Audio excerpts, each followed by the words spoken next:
It has certainly been a deplorable week for children in the womb at Planned Parenthood clinics, and for states that are restricting funding to these abortuaries. It seems the unconstitutional Department of Health and Human Services, the HHS, has proposed a new rule that would prevent states from restricting the ability of specific types of providers, like Planned Parenthood, to receive federal Title X money for family planning and related preventive health services. Planned Parenthood President and CEO Cecile praised the proposed rule, making the following statement regarding the law. The Obama administration is protecting access to health care for millions of people. This rule makes it clear that politicians can't ignore the law as they pursue their agenda to stop women from getting the care that they need. Just what law is Ms. Richards talking about?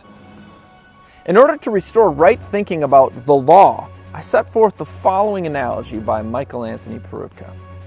Imagine your adult son, let's call him Barry, comes to your home one Sunday afternoon in a new vehicle you haven't seen before and says, "Hey Dad, let me take you for a spin in my new car."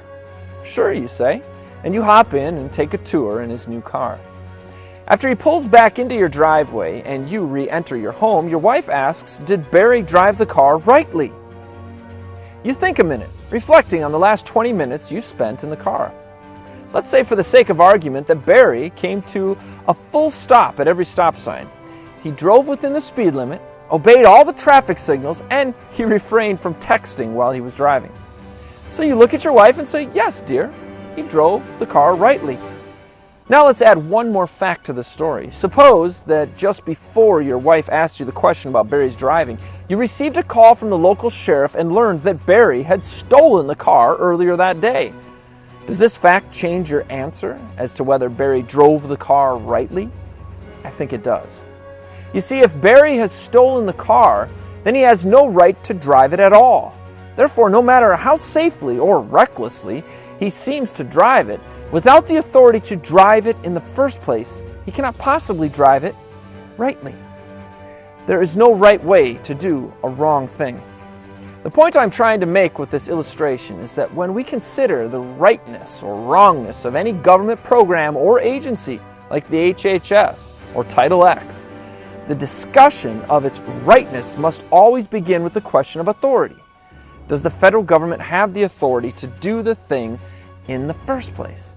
With respect to government-controlled health mandates and funding, this question is easy to answer. Article 1, Section 8 of the United States Constitution provides no authority for the federal government to involve itself in health care regulation or financing of any kind. In other words, Title X is a stolen car, and anyone who drives a stolen car is a lawbreaker. Therefore, all who have taken an oath to the U.S. Constitution, including federal and state officials, need to do their duty by pulling this stolen car over and arresting Barry or anyone else trying to drive it. This is Jake MacAulay with the Institute on the Constitution, bringing you the American View.